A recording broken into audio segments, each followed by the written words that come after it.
First thing you want to do is make sure equipment is properly fitted.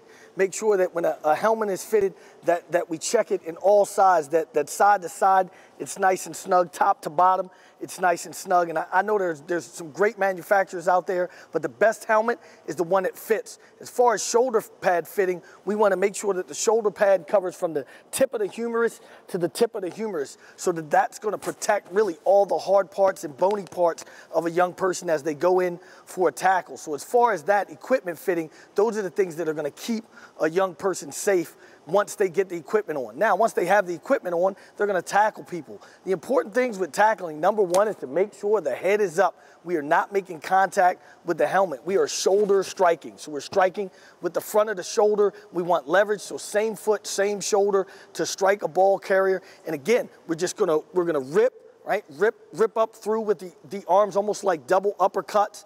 And again, we're striking with the shoulder. We're ripping up through, and we're going to rip and drive with the arms there. And those things will sort of keep a young person safe. And again, what is a physical collision? Now, obviously, the game of football is a very physical sport.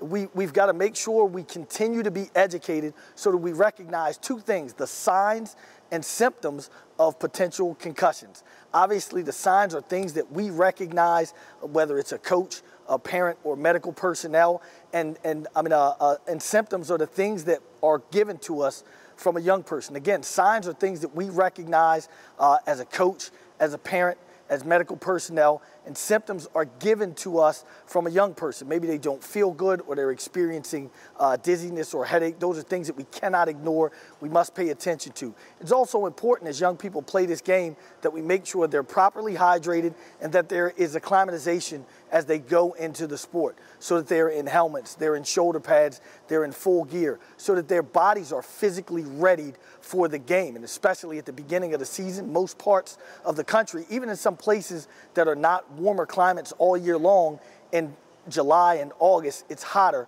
So we want to make sure the young person is acclimatized in those conditions. We want to make sure we properly get them acclimated to the heat. So again, number one, we want to make sure there's properly fit equipment. Once they have that equipment, we want to make sure we put them in position to tackle safely and play the game safely.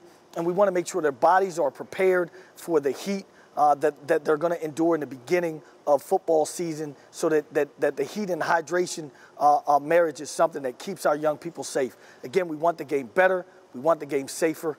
I love football. I hope you do too.